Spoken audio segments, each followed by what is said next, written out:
Bismillah. Bismillahirrahmanirrahim. Alhamdulillahirabbil alamin. Allahumma shalli wa sallim wa barik wa karim ala sayyidina Muhammadin wa ala alihi wa ashabihi wa azwajihi wa dzurriyyatihi wa ahli baitihi wa ala tabi'in wa tabi'in wa man tabi'ahum bi ihsanin ila yaumiddin wa alaina ma'hum wa fihim bi rahmatika ya arhamar rahimin. Amin. Amma ba'du.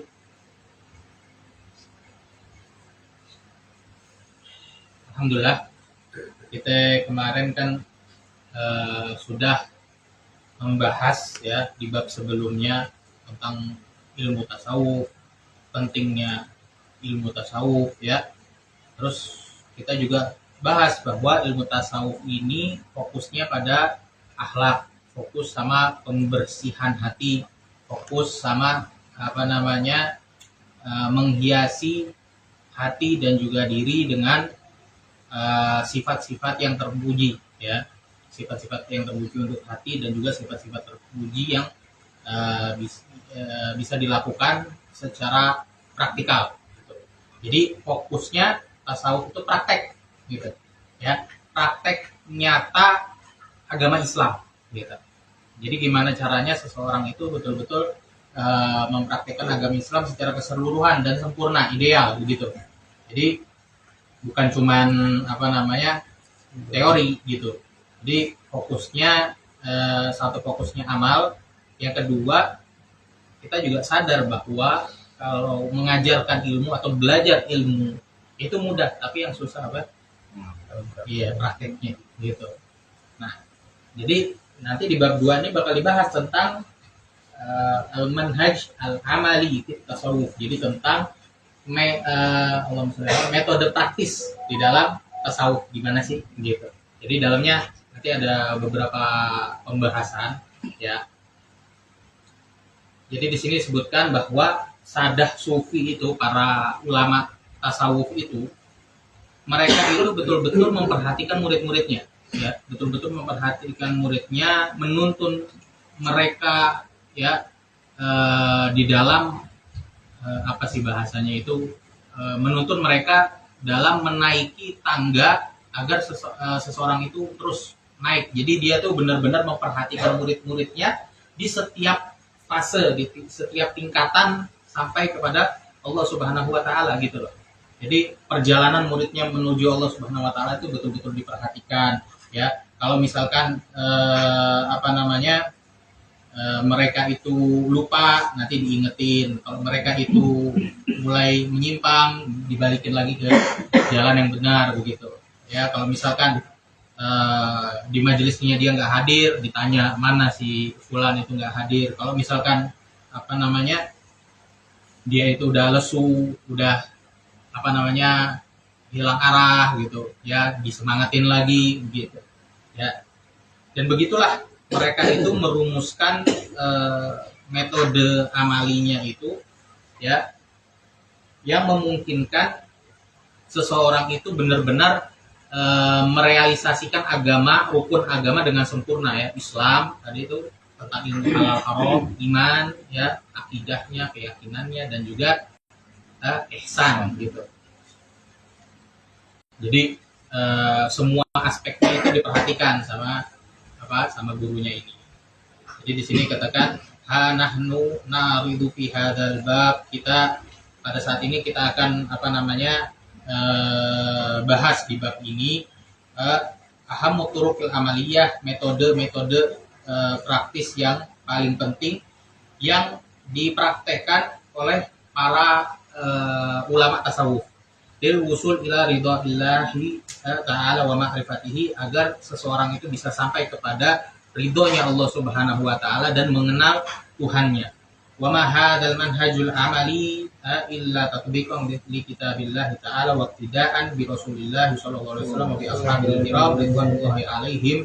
Jadi tidaklah metode praktis ini ya ada kecuali untuk mempraktekkan apa-apa yang ada di kitabnya Allah Subhanahu wa taala, Al-Qur'an, apa-apa yang datang dari Nabi Muhammad sallallahu alaihi wasallam daripada hadis-hadisnya ya, meniru Nabi Muhammad SAW dan juga para sahabatnya yang mulia. Ya.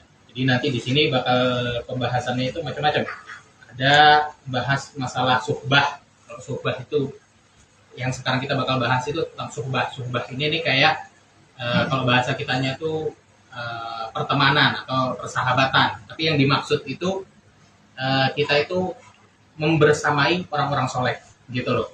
Baik itu teman dekat atau antara murid dan juga guru itu juga termasuk suhbah gitu loh. Masuk ke dalam bab suhbah gitu.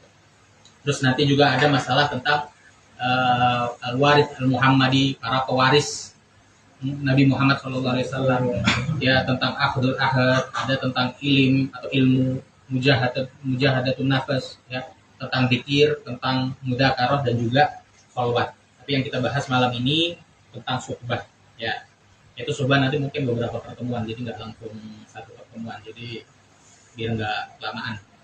Ya. Jadi yang pertama pembahasannya ini pentingnya suhbah, ya penting dan manfaat dari suhbah serta pengaruhnya. Apa sih pengaruh daripada suhbah ini, persahabatan ini, pertemanan ini, ya. Innalis suhbati atharan amikan fi syakhsiyatil mar'i wa akhlaqihi wa sulukihi. Sesungguhnya suhbah itu memiliki pengaruh yang kuat, ya, pada karakter seseorang dan juga akhlaknya dan juga perilakunya, ya, ada pengaruh. Maka wasahib yaktasibu sifati sahibihi wa ta'atur ar-ruhi wa iktida'il amali. Jadi seseorang itu bakal menyerap secara nggak sadar nih, ya. Orang itu bakal menyerap sifat temannya, ya, dengan pengaruh spiritualnya satu, dan juga contoh perbuatan yang dilakukan oleh teman-temannya, maksudnya dari lingkungannya gitu, ya. Wal insan ijtimaiyun bit-tab', ya, seseorang itu tabiatnya memang makhluk sosial, jadi dia pasti bakal berinteraksi dengan orang-orang lain gitu. Dia bakal berinteraksi dengan orang-orang lain, wa yakuna lahu minhum akhilla wa asdiqa, sehingga seseorang itu punya orang dekat, punya sahabat begitu, ya. Fa in ikhtiyarahum min ahlil fasadi wasyarri wal fusuqi wal mujun, ya, in hadarat akhlaquhu, apabila seseorang itu memilih daripada manusia ini, ya, yang dipilih jadi teman itu orang yang nggak benar, orang yang rusak, ya, atau orang yang daripada kalangan orang-orang yang buruk atau fusuk itu fasik, ya, wal mujun, atau orang yang melakukan sesuatu sesukanya gitu, ya. In hadarat akhlaquhu, akhlaknya dia bakal merosot, ya, secara nggak langsung gitu. Wan hatat sifatuhu tadrijiyan duna ayyashkur, dan juga bakal nular sifatnya itu tanpa dia merasakannya gitu loh. Sifat orang tadi itu bakal menular ke dia tanpa dia sadari. Hatta yasil ila hadidihim wa yahwi ila datihim. Jadi sehingga seseorang itu pada akhirnya bakal sampai pada titik terendah. Jadi maksudnya orang itu bakal betul-betul rusak tanpa dia sadari. Mungkin setahun terlalu kerasa, berubah dikit-dikit. 5 tahun bareng dia terus, ya, akhirnya nggak sadar dia itu udah beda dari dia yang sebelumnya gitu loh. Dulu suka datang bersama orang-orang baik, ya, sifatnya juga baik, akhlaknya baik gitu. Pas kenal sama satu orang, temennya berteman dekat, ya, akhirnya pelan-pelan dia berubah, ya. Yang sadar siapa orang lain gitu loh. Kalau dianya itu nggak sadar gitu. Dalam setahun akhlaknya udah berubah, mungkin dia nggak sadar, ya. Dia sadarnya ya dia yang dulu, ya dia yang sekarang gitu. Tapi orang lain yang melihat tahu dia setelah temenan sama dia sifatnya berubah gitu loh. Setelah bergaul sama si fulan sifatnya berubah gitu, ya. Amma idza suhbata ahli iman, tapi kalau orang itu memilih bersuhbah dengan orang yang beriman, ahli takwa, istiqomah, ya, dan orang yang mengenal Allah Subhanahu wa taala, ya, maka seseorang itu nggak perlu nunggu lama untuk dia itu bisa naik tingkatannya, naik level gitu, ya, sehingga mereka mendapatkan sampai dia itu naik level ke puncak kemuliaan gitu. wa yaktasibu minhum al-khuluqul qawim, dan dia bakal menyerap dari orang tersebut akhlak-akhlak yang baik gitu ya. Dan juga iman yang kokoh bertambah ya, sifat yang mulia juga bertambah, wal ma'arifat ilahiyah, dan ma'rifat ilahi, dia semakin kenal dengan Tuhannya karena dia berteman dengan orang yang kenal dengan Allah Subhanahu wa taala gitu. Wa yataharrar an min uyubi nafsihi, sehingga dia juga bisa terbebas daripada keburukan-keburukan dirinya. Wan hatat sifatuhu tadrijiyan dunna an yashkur, sehingga Allahumma sholli ala sayyidina Muhammad. Ini kemana? Wa yataharrar min uyubi nafsihi, dan terbebas daripada aib-aib dirinya, waru'unati khuluqihi, dan kebodohan akhlak-akhlaknya. Walihada tu'rafu akhlaqur rajul bima arifati ashabihi wa julasaihi. Nah, karena itulah seseorang itu ketahuan ya akhlaknya daripada akhlak teman-temannya. Jadi ada satu bait syair ya, idza kunta fi qaumin fasahib yarhum wala tashabil arda fatarda ma'ar radi. Kalau kamu datang ke satu kaum ya, jangan kamu itu cari orang yang paling baik ya, berteman sama mereka ya, bergaul sama mereka. Jangan sampai kita itu berkumpul sama orang yang rusak, orang yang buruk, sehingga kita buruk bersama mereka gitu ya. Terusannya, anil mar'i la tas'al wasal an qarinihi, tentang seseorang itu jangan tanya, maksudnya jangan nanya. Kalau kita pengen tahu tentang seseorang, jangan tanya ke orangnya langsung, kamu ini orangnya baik apa buruk gitu, enggak. Tapi tanya tentang temennya dia tuh gimana, coba lihat gitu ya. Karena apa? Fakullu qarinin bil qarini yaqtadi ya. Karena setiap teman itu dia bakal mengikuti temannya. Jadi intinya bil qarini yaqtadi. Ya. Fakullu qarinin bil muqarini yaqtadi. Jadi setiap orang itu bakal meniru temannya gitu. Jadi kalau misalkan kita pengen tahu orang nih ini akhlaknya gimana, kadang-kadang kan kalau misalkan mau kita nikahin anak ya, mau temen nanya nih itu si fulan itu gimana orangnya ya, pengen dinikahin sama si fulanah misalnya, kita nggak tahu nih orang sifatnya bagaimana gitu, pengen nyari tahu nggak dapet infonya gitu ya, lihat aja teman-temannya dia itu siapa gitu, yang paling dekat sama orang ini siapa, itu bisa jadi contoh gitu loh. Karena seseorang dia bakal secara nggak langsung bakal ngikutin sifat temannya gitu. Ya, ini ada contoh ya. Ini satu, Anda tadi dapat. Pertama ada di kitab Lataiful Minan ya. Lataiful Minan ini karangannya Ibn Athaillah As-Sakandari ya. Al-Hikam, Sahibul Hikam. Imam Ibnu Athaillah As-Sakandari. Beliau cerita di situ tentang biografi guru-gurunya. Ya. Salah satu gurunya itu ada namanya Syekh Abul Abbas Al-Mursi. Syekh Abul Abbas Al-Mursi. Nah, ini cerita pengalamannya Ibnu Athaillah dulu sebelum jadi ahli tasawuf. Jadi Ibnu Athaillah itu dulunya benci sama tasawuf. Ibnu Athaillah dulunya tuh benci sama tasawuf, orang ahli tasawuf dia tuh benci.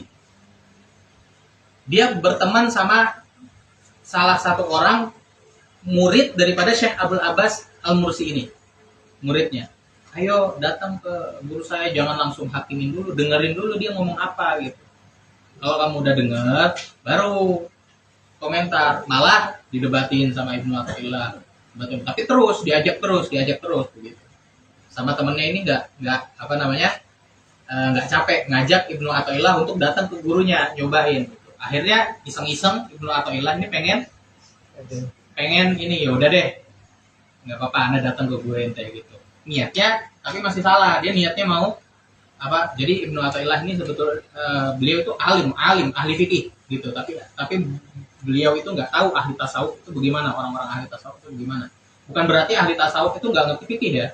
Ahli tasawuf ya juga mereka juga ahli fikih, mereka juga belajar fikih gitu loh. Tapi mereka ada tambahan ilmunya, ilmu tasawuf kan gitu. Nah, jadi Ibnu Athaillah ini datang niatnya buat apa? Biar dia pengen nyari kesalahan-kesalahan yang ada dari gurunya temennya ini, Syekh Abdul Abbas Al-Mursi ini. Pas datang, ya, Syekh Abdul Abbas Al-Mursi ini bicara masalah penyakit-penyakit hati, semua yang disebutin ada pada Ibnu Athaillah. Terasa, waduh, oh iya bener nih, gue masih egois, bener gue masih begini, kena semua. Ya, sadar ternyata dirinya masih banyak penyakit hati, ya. Sampai dari situ Ibnu Athaillah sadar dan dia juga tobat, datang ke Syekh Abdul Abbas Al-Mursi pengen belajar, dia tobat dan pengen belajar, sehingga beliau menjadi ulama besar, ya, ulama tasawuf besar dan mengarang kitab Al-Hikam gitu. Nah, ini contoh suhbah yang baik. Jadi Ibnu Athaillah punya teman yang baik, terus ngajak kepada gurunya, sehingga Ibnu Athaillah yang tadinya pembenci tasawuf berubah jadi bahkan jadi ulama besar, jadi wali besar gitu loh. Tapi di samping itu ada cerita lagi. Ini cerita ada ma'ruf di kitab Syiar Alam Nubala, itu karangannya Az-Zahabi, sama karangannya Ibnul Jauzi juga ada Al-Muntazam. Jadi ada seorang namanya itu Ibnu Ar-Rawandi. Dia itu pemikir, ulama, tapi dia madhabnya Mu'tazilah. Ulama, alim. Nah, dia ini ya terkenal di Baghdad. Tapi dia masalahnya punya teman, ada temannya ini pemikir juga, cuman pemikirnya bermasalah lah gitu. Bermasalah, banyak di kepalanya itu keraguan sama Islam gitu. Temannya namanya Abu Ishaq Al-Waraq. Ya, nama temannya Abu Ishaq Al-Waraq. Nah, Abu Isa ini berteman sama Ibnu Rawandi banyak yang gur. Ente jangan temenan sama Abu Isa, nanti ente malah keikut, nanti ente malah kebawa. Gak apa-apa, nih cuman pengen, ya ane kan cuman sekedar temenan doang. Insya Allah nggak bakal pengaruh gitu, nggak bakal berpengaruh. Ngerasa dia tuh kuat, nggak bakal ada pengaruh dari temennya. Ya dengan dia berteman terus, ngobrol sehari-hari, tukar pikiran sama temennya ini, akhirnya Ibnu Rawandi itu udah akhirnya dia mengarang kitab-kitab, ya, itu mencela Islam, mencela Nabi Muhammad SAW, mencela agama wahyu. Jadi yang awalnya ulama, pemikir, berubah jadi ateis. Karena apa? Karena teman yang buruk gitu. Jadi ini pengaruh suhbah nih gitu. Ya. Jadi di sini dikatakan apa? Wa manala sahabah ridwanullah alaihim hadzal maqam as-sami. Ini contoh sahabat. Jadi sahabat itu enggak bakal dapat makom yang tinggi, yang mulia, ya, kedudukan yang mulia, kecuali karena apa? Suhbah dengan Nabi Muhammad SAW. Bersahabat dengan Nabi Muhammad SAW. Dan para tabi'in nggak bakal dapat kemuliaan yang begitu besar kecuali karena sobahannya mereka kepada para sahabat, berkumpul dengan para sahabat gitu. Wa bima anna risalah Sayyidina Muhammad alaihi salatu wasallam ammah qalidah ila fi amsa'. Dan karena risalahnya Nabi Muhammad SAW itu bersifat umum, ya, dan kekal sampai hari kiamat, ya. Fa inna li Rasulillah sallallahu alaihi wasallam burratan. Maka Rasulullah sallallahu alaihi wasallam itu punya waris, ya. Gini, logikanya gini. Kalau dulu sebelum Nabi sallallahu alaihi wasallam, agama itu khusus untuk kaum tertentu kan gitu ya. Sedangkan agama Nabi Muhammad sallallahu alaihi wasallam ini untuk seluruh manusia, ya, untuk seluruh manusia. Sedangkan Nabi Muhammad sallallahu alaihi wasallam hidup kapan? 1400 tahun yang lalu. Gimana agama ini bisa sampai kita? Berarti Nabi Muhammad SAW punya apa yang disebutkan dengan wurrat atau pewaris gitu. Ya, pewaris Nabi itu ya para ulama ini gitu loh. Nabi Muhammad SAW punya wurrat daripada ulama al-arifina billah yang mereka itu kenal dengan Allah Subhanahu wa taala. warithu an nabiyihim, mereka mewarisi daripada nabinya apa? Ilmu, akhlak, ya, iman, takwa, ya. Bahkan khulafa'anhu fil hidayah wal irsyad, sehingga mereka itu menjadi penerus Nabi Muhammad SAW dalam memberikan petunjuk dan juga bimbingan gitu loh kepada umat manusia, wa da'wati ilallah, dan juga dakwah kepada Allah Subhanahu wa taala. Yaktabisuna min nurihi liyubi'u lil insaniyati tariqal haqqi war rasyad. Ya, mereka mengambil daripada Nabi Muhammad SAW, mengambil cahaya dari Nabi Muhammad SAW untuk menerangi kepada orang-orang setelahnya gitu. Ya. Faman jalasahum sara ilaihi min halihim alladzi tabasuhu min Rasulillah SAW wa man nasarahum faqad nasaratin. Nih, jadi logikanya gini, mereka itu barang siapa orang yang duduk kepada sama mereka, maka mengalir kepada mereka juga keadaan mereka yang diambil dari keadaannya Rasulullah SAW. Ini kan Rasulullah punya sohbah kepada sahabat, para tabiin punya sohbah kepada para sahabat, tabiin punya sohbah kepada para tabiin, terus menerus gitu loh. Ya, dengan begitu keadaan mereka berusaha, para sahabat berusaha mengikuti Nabi Muhammad SAW, perbuatannya, perkataannya, ya, diam dan geraknya itu ngikutin Nabi SAW. Ya, diikutin sama tabiin juga tabiin juga ngikutin para tabiin, begitu terus, ya. Jadi ulama itu betul-betul, ulama-ulama ahli tasawuf itu betul-betul ingin mempresentasikan akhlak Nabi Muhammad SAW pada diri mereka gitu loh, ya, sehingga orang-orang lain itu bisa mencontoh gitu. Kalau misalkan ada yang nggak benar, diperhatikan apa yang salah dari yang ngikutin dia, sohbahnya temennya dia itu apa yang salah dibenerin begitu, ya. Jadi sehingga orang yang menolong mereka, sungguh dia telah menolong agama gitu loh. Karena apa? Karena mereka adalah pewaris Nabi Muhammad SAW. Wa man rabata hablahu bi hibalihim faqad ittasala bi Rasulillah SAW. Dan barang siapa orang yang ngikat talinya dia ke talinya mereka, dia telah tersambung dengan talinya Rasul sallallahu alaihi wasallam. Wa man istaqa min hidayatihim wa irsyadihim faqad istaqa min Nabi Rasulillah SAW. Orang yang meneguk air daripada petunjuk dan bimbingan mereka, dia telah meneguk daripada sumber mata air Rasulullah SAW. Haula al-wurras, mereka adalah para pewaris.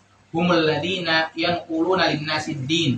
Ya, mereka yang memindahkan agama kepada para manusia, ya, yang mencontohkan di dalam perilaku mereka, ya, kehidupan mereka, ya, yang jelas di dalam gerak-gerik dan juga diamnya mereka. Humul ladina manil ladina anahum Rasulullah SAW biqauli, mereka adalah yang dimaksud Rasulullah SAW di dalam hadisnya. Jadi ada hadis Rasulullah SAW katakan apa? La tazal ta'ifatun min ummati dhahirina 'alal haqqi, ya, akan sentiasa ada, ya, di dalam umatku satu kelompok yang selalu menampakkan kebenaran, ya. La yadurruhum man fadalahum, ya, mereka nggak peduli, ya, nggak ada masalah buat mereka kalau misalkan ada yang menghina mereka, nggak ada masalah. Hatta ya'ti amrullahi wa hum kadzalik, sehingga datang ketetapan Allah, maksudnya hari kiamat nanti, ya, wa hum kadzalik, dan mereka juga begitu, nggak bakal terpengaruh, nggak bakal membahayakan orang-orang yang dulu menghinanya dia. Justru dia malah beruntung, mereka akan mendapatkan kemuliaan nanti di akhirat gitu. Ya. Layan qati'u atharuhum ala marriz zaman. Ya, pengaruh mereka itu sepanjang zaman nggak bakal terputus. Ya, wala yakhlu minhum qatar, dan juga nggak bakal kosong bumi daripada orang-orang seperti mereka. Wa haula ibnuratul mursyidun sohbatuhum tiryakun mujarrab wal bud'anhum summun qatil. Ya. Nah, orang-orang para pembimbing ini sebutnya mursyid, ya, kita sebut mursyid bahasanya. Mursyid itu orang yang membimbing kita, ya, agar keadaan kita, karakter kita itu jadi benar. Ini sebutnya mursyid gitu, ya. Nah, mursyid ini, ya, dengan kita bersuhbah kepada mereka, kita mendapatkan obat penawar yang mujarab. Sebaliknya, dengan kita menjauhi mereka, para mursyid, para pembimbing, ya, itu adalah summun qatil, maksudnya racun yang mematikan gitu. Humul qaum la yashqa bihim jalisuhum, ya mereka adalah kaum yang nggak bakal rugi kita duduk aja bersama mereka, itu nggak bakal rugi gitu loh. Murafaqatuhum hiyal ilajul amalil fa'al li islahin nufus wa tahdhibul akhlaq wa gharsil aqidah wa rusukul iman li anna hadhil umur la tanabu qira'atul kutub wa mutalal qararis innama hiya khisalun amaliyatun wujdaniyatun tabasu bil iqtida wa tunalu bil istiqa'il qalbi wa ta'athur ar-ruhi. Jadi intinya mereka ini ya itu adalah apa ya bahasanya, obat praktis ya. Kita deketin mereka ya, kita bakal benar akidahnya, kita juga bakal benar amalannya, perbuatannya ya. Karena apa? Akhlaknya juga ya. Karena apa? Karena hal-hal seperti ini itu nggak semuanya diambil dari kitab doang gitu loh. Nggak sekedar dipelajarin dari kitab doang, tapi juga harus bukan belajar daripada catatan-catatan gitu ya. Tapi perkara-perkara ini itu adalah perkara-perkara praktek dan juga hati gitu loh. Ya, praktek dan juga hati yang bisa diambil dengan cara apa? Dengan cara iktida. Kalau misalkan iktida itu apa? Contoh, mencontoh.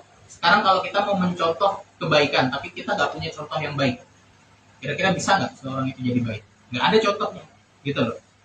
Sekarang seseorang ini pengen belajar agama, belajar sama seorang guru atau ustadz yang hatinya kotor, suka mencaci maki, suka menyesatkan orang lain, mengkafirkan orang lain gitu. Kira-kira orang yang ngikutin dia juga bakal rusak atau bakal benar? Bakal rusak, bakal ngikutin gitu loh. Karena nggak ada contoh baiknya gitu. Sekarang kita kasih contoh. Ada seorang ulama ya, dikatakan ulama ya dari satu tempat namanya Najd. Dia kita kalau misalkan kita anggaplah dia alim. Kita anggap dia itu alim gitu ya. Buka kitab, buka Quran, buka sunnah gitu ya. Tapi dia mengkafirkan kebanyakan mayoritas muslim di zamannya ya. Akhirnya dari situ timbul ideologi seperti ISIS ya, banyak orang yang dibantai, banyak kelompok yang dibantai gitu.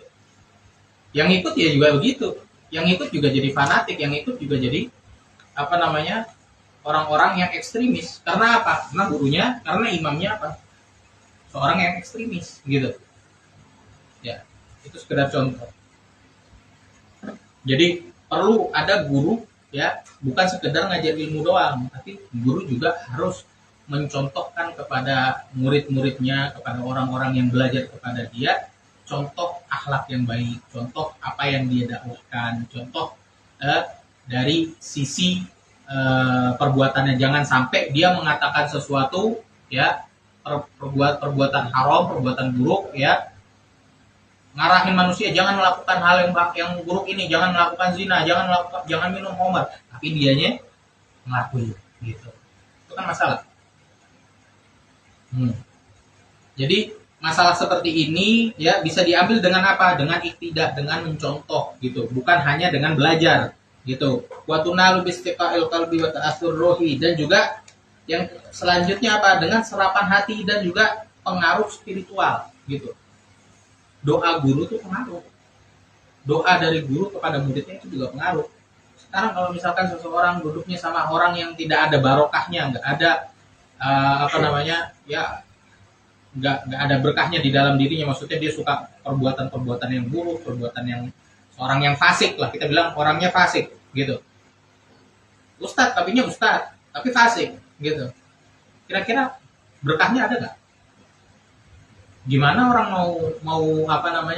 mau bisa berubah, sedangkan berkahnya aja dari Allah sedikit gitu loh di situ.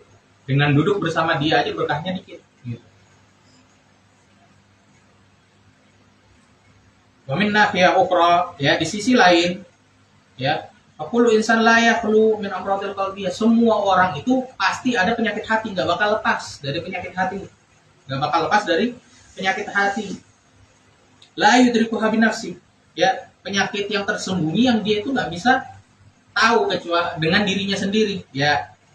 Karya, wan nifaq, wal ghurur, wal hasad dan sebagainya, ya. Seperti ya, munafik, sifat munafik, terperdaya, hasad, egois, ya.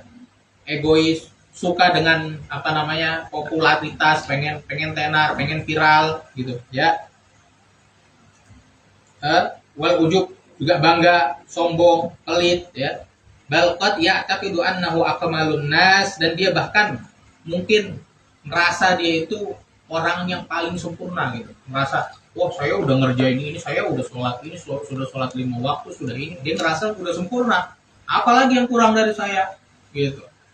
Sudah merasa sempurna, padahal dia jauh daripada kesempurnaan dengan penyakit-penyakit hati tadi, gitu loh. Merasa paling lurus agamanya. Wa hadza huwal jahlul murakkab. Inilah yang namanya jahil murakkab. Orang yang jahil murakkab itu artinya tuh bodoh yang berlapis gitu. Bodoh yang berlapis namanya jahil murakkab gitu. Karena apa? Kalau orang jahil itu nggak tahu tentang ilmu, itu namanya orang jahil. Jahil biasa. Oh, Ana nggak tahu ilmu matematika, ya udah dia jahil di ilmu matematika. Oh, Ana jahil di ilmu ini, ilmu itu gitu. Ya, dia jahil. Tapi jahil murakkab itu dia punya pengetahuannya itu nggak sesuai dengan kenyataannya, itu namanya jahil murakkab. Dia merasa dirinya adalah orang yang paling hebat, orang yang dia merasa dirinya itu sudah melakukan Islam, mempraktekkan Islam dengan sempurna, sudah merasa begitu hatinya, gitu. Yaitu pengetahuan yang berlapis gitu loh. Jadi dia mengetahui sesuatu yang berbeda dengan kenyataannya. Kenyataannya dia gitu enggak? Justru jauh daripada kesempurnaan gitu. Allah Ta'ala, Allah Subhanahu wa taala katakan apa? Qul hal nunabbiukum bil aksarina amala. Katakanlah wahai Muhammad, apakah kami kabarkan kepada kalian dengan orang-orang yang amalnya paling rugi. Ini dalam Al-Qur'an katakan gitu. Mau nggak kita kasih tahu orang yang amalannya paling rugi? Siapa? Alladzina dhalla sayuhum fil hayatid dunya. Mereka yang sia-sia usahanya di kehidupan dunia, wa hum yahsabuna annahum yuhsinuna sun'a. Tapi mereka merasa dirinya sudah mengerjakan perbuatan yang baik gitu loh. Udah sia-sia perbuatannya di dunia, ya, perbuatan yang kacau, ya. Tapi dia merasa dia sudah mengerjakan perbuatan yang bagus gitu. Itu orang yang paling rugi di dalam Al-Qur'an. Fakama annal mar'a la yara uyuba wajhi lamir asafiyah mustawiyah. Oke, gini. Nih, sebagaimana gini, seorang mukmin itu, ya, seorang mukmin itu nggak bakal bisa tahu dirinya, ya, kecuali seseorang itu nggak bakal bisa tahu kejelekan dirinya, kejelekan yang ada di mukanya, ada jerawat, ada apa, bopeng atau apa, kecuali lewat alat lain dengan cermin, gitu ya, dengan cermin yang jernih, yang rata, gitu, ya. Baru kalau ada cermin dia baru tahu keadaan dirinya. Nah, fakadzalika labudda lil mu'min min akhin mu'min mukhlisin nasihin shadiq, ya. Nah, begitu juga orang mukmin, dia perlu sama seorang mukmin yang lain yang tulus, yang memberi nasihat, yang jujur, ya, ahsana minhu halan, yang perbuatan itu lebih baik dari dia, ya. Perbuatan lebih baik dari dia, yang lebih lurus akhlaknya, lebih kuat imannya, lebih dan dia mau menemaninya dan mendampinginya. Fayurihi uyuba nafsihi, sehingga dia memperlihatkan keburukan-keburukan dirinya, sadar keburukan dirinya. Wa yakshifu lahu an khafaya amradihil qalbiyah, dan juga menampakkan kepada dia semua yang tersembunyi daripada penyakit hati, imma biqaulihi au bihalihi, baik itu dengan perkataannya atau dengan perbuatannya. Makanya itu Nabi sallallahu alaihi wasallam kan di dalam hadis dikatakan apa? Al mukmin mir'atul mukmin. Seorang mukmin itu adalah cermin bagi mukmin yang lain, gitu.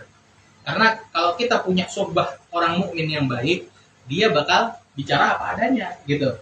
Karena apa? Kan cermin gini deh, contohnya cermin itu kan macam-macam, ya.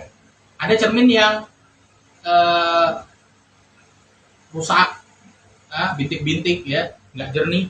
Ada cermin yang cekung, kalau kita ngaca jadi kelihatan apa? Kecil, cembung. Kalau cembung tuh kita ngaca jadi kelihatan mukanya jadi gede gitu ya, kayak alien gitu.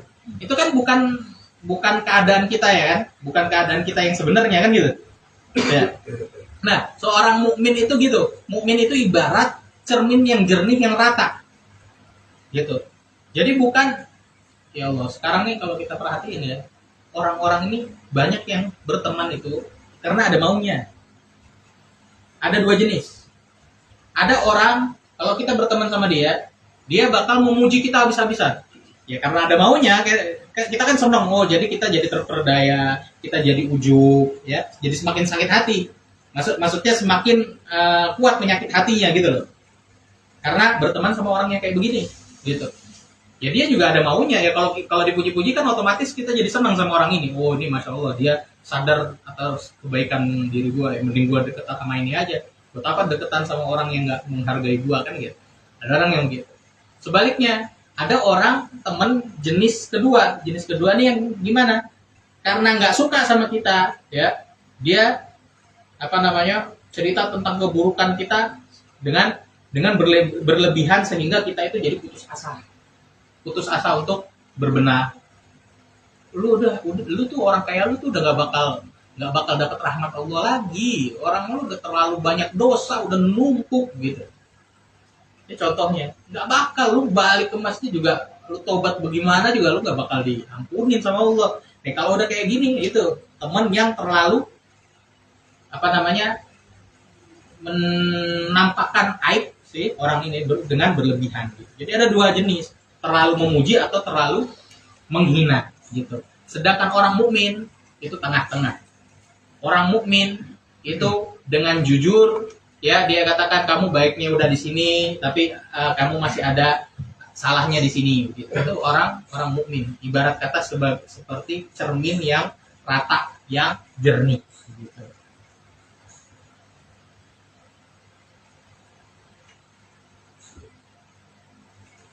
Makanya Nabi SAW ya, kalau kita bercermin dengan cermin yang baik ya, maksudnya bersuhbah kepada orang mukmin yang baik, yang suci ya, mereka bercermin kepada cermin yang baik juga terus kepada Nabi Muhammad SAW ya. Nabi Muhammad SAW adalah cermin yang Allah jadikan sebagai apa? Mathalul a'la. Mathalul a'la itu contoh terbaik gitu. Karena Allah Subhanahu wa taala katakan apa? Laqad kana lakum fi Rasulillahi uswatun hasanah. Sungguh telah ada pada diri Rasulullah sallallahu alaihi wasallam itu uswah hasanah, suri tauladan yang baik. Liman kana yarjullaha wal yawmal akhir wa dzakarallaha katsira, untuk orang-orang yang berharap berjumpa kepada Allah Subhanahu wa taala atau berharap rahmatnya Allah Subhanahu wa taala dan juga hari akhir, wa dzakarallaha katsira, dan mengingat Allah dan banyak mengingat Allah Subhanahu wa taala gitu. Jadi Rasulullah adalah sebaik-baiknya contoh. Orang yang mengikuti Rasulullah SAW tentu jadi orang yang paling dekat dengan yang paling baik gitu. Terus begitu sehingga kita bersuhbah kepada orang yang baik itu seperti kita bersuhbah kepada Rasulullah SAW dengan apa? Dengan rantai tadi itu. Rantai suhbah tadi. Ya. Maka tariq al-amali al-musil li tazkiyatin nufus wa tahalli bil kamalatil khuluqiyyah huwa suhbatul waris al-muhammadi wal mursyid as-sadiq alladhi tazdad bi suhbatihi imana wa taqwa wa akhlaqan. Jadi jalan praktis itu yang terbaik ya, ada yang menghantarkan kita kepada tazkiyatun nufus, penyucian jiwa, membersihkan hati kita dengan dan menambah dengan kesempurnaan akhlak ya, adalah dengan cara apa? Dengan cara bersuhbah kepada para pewaris Nabi Muhammad SAW dan juga mursyid atau pembimbing yang jujur ya, yang mana kalau kita dekat sama mereka, iman kita bertambah, takwa kita bertambah, akhlak kita bertambah ya, dan juga terobati dengan kita mendampingi mereka, terobati penyakit-penyakit hati kita dengan hadir majelisnya mereka, terobati penyakit-penyakit hati kita dengan dan juga uyub al-khafiyah atau kejelekan-kejelekan yang enggak ketahuan, itu bisa bisa terdeteksi dengan hadir majelis mereka atau duduk bersama mereka. Wamin huna,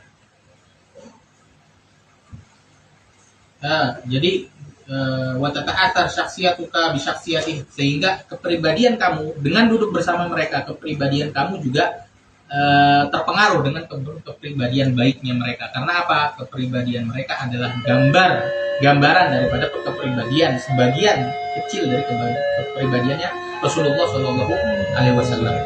Oke, wa min huna yatabayyan khata' man yadhun annahu yastati'u bi nafsihi. Nah, dari sini kita tahu ya apa salahnya orang yang merasa bisa membersihkan hatinya dengan sendiri gitu. Ya, gampangnya gini, kalau kedokteran sekarang kan gini, orang nggak bisa, orang itu bisa mendeteksi penyakit kecuali ya kita datang ke rumah sakit, kita cek, ya kan, kita cek pakai alat atau apa. Perlu orang lain untuk mendeteksi gitu. Perlu orang lain untuk tahu penyakit hati kita itu bagaimana, apa penyakit kita itu bagaimana gitu.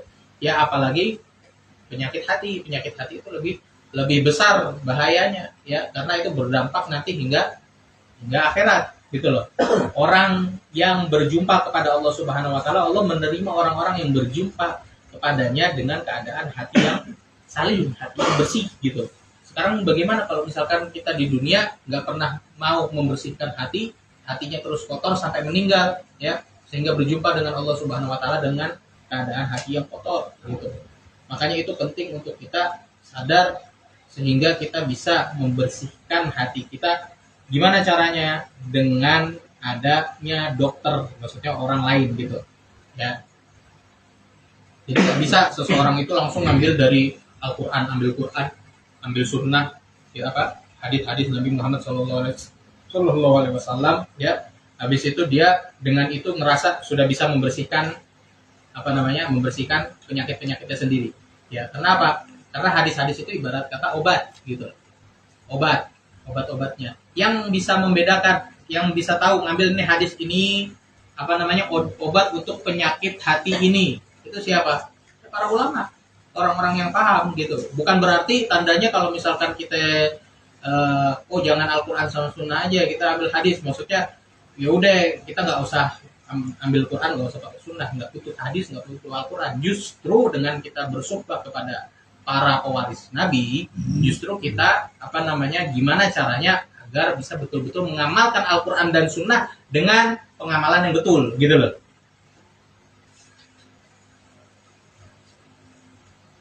Contohnya, jadi ini bahkan para sahabat juga begitu. Para sahabat ya aslinya mereka itu sebelumnya itu orang-orang yang banyak dari mereka yang orang-orang yang masih rusak hatinya, tapi karena bersumpah dengan Rasulullah SAW ya bersih kembali hatinya. Bahkan di dalam cerita di sini ada satu sahabat ya bernama Ubay bin Ka'ab. Nah, Ubay bin Ka'ab ini di masjid ya, datang ada satu orang itu masuk ke masjid baca bacaan Al-Quran dengan bacaan yang dia itu agak asing gitu. Dia ingkar sama bacaan ini, bacaan begini gitu. Terus datang orang kedua baca bacaan yang sama tapi cara bacanya beda sama yang pertama gitu. Akhirnya setelah dua-duanya selesai sholat, dibawa semuanya itu sama Ubay bin Ka'ab kepada Rasulullah SAW. Akhirnya Rasulullah dia cerita ke Rasul, ya Rasul, ini yang pertama nih masuk nih baca bacaan yang saya ingkari, maksudnya bacaannya beda karena agak asing nih. Terus yang kedua dia baca bacaan yang beda sama yang pertama ini gitu. Itu gimana tuh?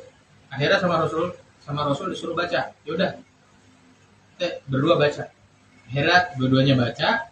Ya, setelah diperintah Nabi keduanya baca, maka Rasulullah SAW memuji keduanya. Dua-duanya dibenarkan oleh Nabi Muhammad SAW. Akhirnya di dalam hatinya Ubay bin Ka'ab itu bahasanya datang rasa keraguan di dalam hati saya itu yang lebih kuat daripada keraguan saya di zaman jahiliyah dulu gitu loh. Maksudnya lebih kuat lagi, kok begini gitu. Akhirnya sama Rasulullah SAW ketika Rasulullah SAW melihat dia,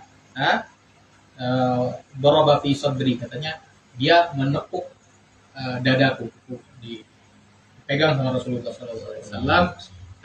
Faqitu arakan, sehingga apa namanya, keringatnya itu bercucuran, ya, seakan-akan dia melihat Allah Subhanahu wa taala, dan dia juga dalam keadaan ketakutan gitu.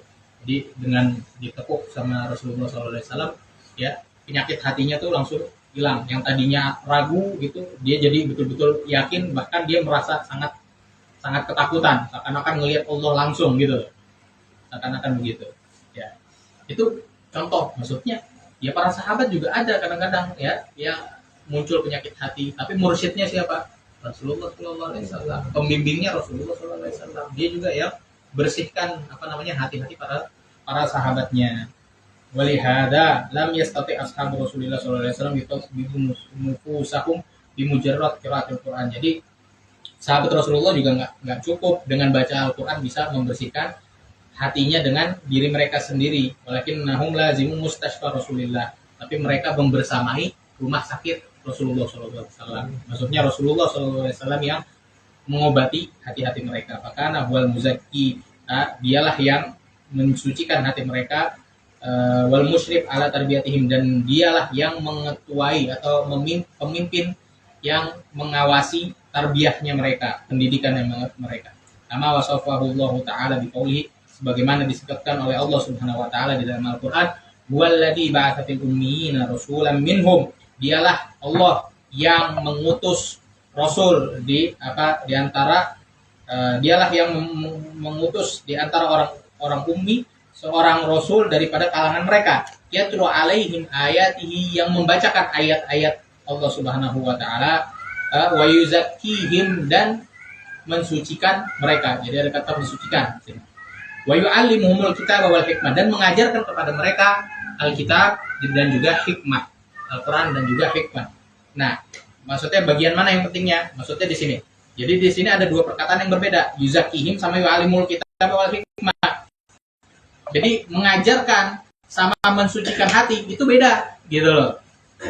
Ini ada ada ilmunya. Orang belajar tazkiyatun nafas, belajar membersihkan hati, sama orang membersihkan hati itu beda, gitu loh. Keadaannya beda. Ibarat kata gini, ada orang yang belajar ilmu kesehatan, sama ada orang keadaan sehat, itu kan beda. Dua hal yang berbeda gitu. Keadaan orang suci, hatinya suci, sama orang belajar mensucikan hati, itu dua hal yang berbeda, gitu loh. Makanya itu, ya, kita dengar kan, banyak orang yang mengerti agama, belajar tasawuf, paham tentang paham tentang was-wasnya setan, ya, tentang keraguan yang datang daripada setan, dia paham, gitu. Tapi sholatnya dia masih nggak khusyuk, sholatnya pikirannya masih kemana-mana. Kenapa? Karena beda, ilmu sama keadaan itu berbeda, dua hal yang berbeda. Makanya tasawuf itu fokusnya apa? Fokusnya gimana caranya keadaannya itu betul-betul sehat, gitu loh. Bukan sekedar ilmu teori aja di kepala, gitu. Ya, faida tabata fi tib al-hadits. Ini tadi udah. Jadi solusinya apa yang paling bermanfaat untuk seseorang sekarang ini? Ya, untuk membersihkan hatinya, untuk terbebas daripada penyakit-penyakit hati. Ya, caranya gampang. Caranya yang paling bermanfaat adalah dengan dia duduk bersama seorang mursyid yang betul-betul sempurna, yang mereka itu diizinkan daripada gurunya, diizinkan dari gurunya untuk membimbing murid-muridnya, gitu. Waritaan Rasulullah SAW wa taqwa wa ahliyat tazkiyah wa tauji, yang mana mereka itu telah mewarisi dari Rasulullah SAW ilmu, takwa, ya, dan juga kelayakan untuk mensucikan jiwa, dan juga pembimbingan, gitulah, atau pengarahan kepada orang-orang, gitu. Jadi nggak sembarang orang. Ketika seseorang mau jadi seorang mursyid, dia butuh izin dari mursyid sebelumnya, gitu. Karena yang paling tahu tentang keadaannya dia, yang mursyidnya dia, gitu. Mursyidnya begitu juga, dapat sanad. Makanya ada sanad di dalam tasawuf, gitu, penting. Karena yang paling mengerti keadaan muridnya adalah mursyidnya dia juga. Jadi nahnu, ya, jadi beginilah, jadi kita bakal jelaskan ya daripada kitab Allah, daripada Al-Quran dan juga sunnah Rasulullah SAW, wa min aqwali ulama syarifah, wa min aqwali ulama syariah, dan dari perkataan ulama-ulama syariat, minal muhadditsin, daripada ahli hadis dan juga ahli fikih, wal hudatil mursyidin, dan juga para mursyid yang kenal dengan Allah Subhanahu wa taala, ya, ma yuthbitu ahamiyati suhbatid ad-dalina 'ala Allahi al-warithina an Rasulillah sallallahu alaihi wasallam. Pentingnya kita suhbah dengan orang-orang yang ngajak kepada Allah, yang mana mereka adalah pewaris para nabi. Ya, jadi setelah ini kita bakal bahas dalil-dalilnya dari kitab, dari Al-Qur'an, dari sunnah, dan juga perkataan-perkataan ulama, ahli fikih, ahli hadis, dan juga orang-orang yang kenal dengan Allah Subhanahu wa taala, tentang apa? Tentang pentingnya suhbah, tentang pengaruhnya yang baik, dan juga nataij at-thayyibah, dan hasil yang bagus dari suhbah ini. Nanti kita bahas di pertemuan selanjutnya insyaallah. Ya, subhanakallahumma wa bihamdika asyhadu an la ilaha illa anta astaghfiruka wa atubu ilaik. Untuk malam Jumat ini, ya, kalau yang ada yang belum beli kitab, Bang Ahmad ada nggak?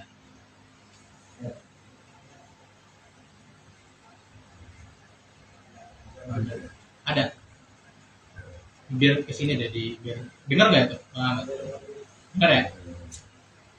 Enggak, itu kan yang kemarin ada, nanti yang nama-namanya udah ngambil, nanti anak kasih ke ente ya. Nah, yang belum ngambil, di situ di belakang ada kitabnya itu. Jadi satu orang dapat 2 kitab, ada Aqidatul Awam sama Mukhtasar Latif, itu udah terjemahan gitu ya. Itu harganya 50.000, insya Allah bisa diambil situ sama Bang Ahmad, nanti biar dicatat ya.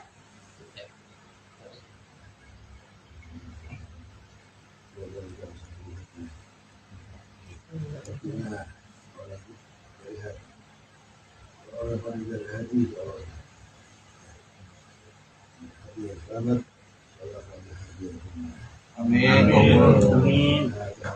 أعوذ بالله من الشيطان الرجيم. بسم الله الرحمن الرحيم. الحمد لله رب العالمين الرحمن الرحيم مالك يوم الدين. إياك نعبد وإياك نستعين اهدنا الصراط المستقيم صراط الذين أنعمت عليهم غير المغضوب عليهم ولا الضالين. المصطفى بالمقاصدنا واغفر لنا محمد يا واسع الكرم يا ربي بالمصطفى بالمقاصدنا واغفر لنا محمد يا واسع الكرم يا قديم الإحسان واهرجوا لمجد لنا بالغفران يا ربي بالمصطفى بالمقاصدنا واغفر لنا ما مضى يا واسع الكرم مثلنا بالغالين بالورد رباني ذاب القدير يا ربي بالمصطفى بالمقاصدنا واغفر لنا ما مضى يا واسع الكرم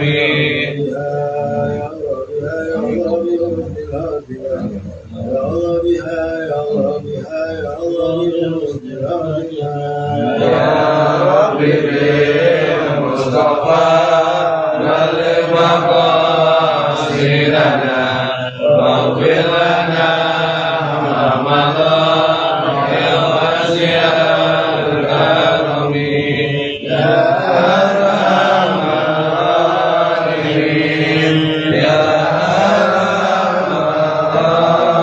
الراحمين يا أرحم الراحمين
Assalamualaikum warahmatullahi wabarakatuh. Bapak Iwani, tadi malam Sabtu ini karena ada pengajian sekalian untuk hari Sabtunya pengajian ibu ya. Jadi kalau bisa malam Sabtu datangnya itu awal. Kalau bisa kira-kira jam 8 setelah kita berbenah, selesai baru kita ngaji. Ya. Jadi siapin persiapan dulu buat besoknya selesai baru kita ngaji.